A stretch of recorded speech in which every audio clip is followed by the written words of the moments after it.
কোনো কারণ ছাড়াই আমার কেক কাটতে হলো। এমন কি হলো যে আমার কেকটা কাটতে হলো? সমস্তটা দেখতে হলে আমার মিনি ব্লগে শেষ পর্যন্ত থাকতে হবে। তো যাই হোক বন্ধুরা, ওয়েলকাম জানাই আমার চ্যানেলে। তো চলো এখান থেকে ভিডিওটা স্টার্ট করা যাক। এখানে ফার্স্টে তো আমি দিদি বাড়ি চলে এসেছি, আর এই সময়টা ছিল কিন্তু বিকেল 5টার সময়। দিদি আমাকে ফোন করে ডাকে, তো আমি দিদি বাড়ি ভাবলাম যে কী না কী হয়েছে, তো আমি চলে এসেছি।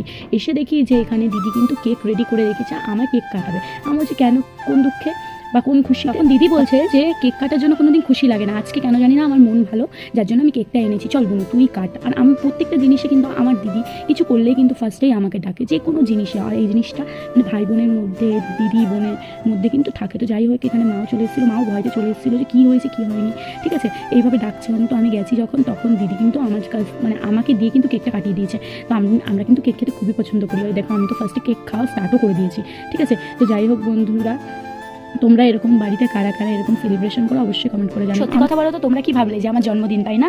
আসলে কিন্তু আমার জন্মদিন ছিল না, আমাদের কোনো কারণ ছাড়াই কিন্তু এইসব করা হয়। আমরা ছোটো ছোটো জিনিসকে খুব ভালোভাবে সেলিব্রেশন করি। তো আজকে আমার দিদির মন ভালো ছিল, তার জন্য আমরা কেক কাটলাম। তো যাই হোক বন্ধুরা, নেক্সট ভিডিওতে আবার দেখা হবে। টাটা। যদি ভিডিওটা ভালো লেগে থাকে লাইক কমেন্ট শেয়ার করে দিও। আবার দেখা হবে নেক্সট ভিডিওতে। টাটা।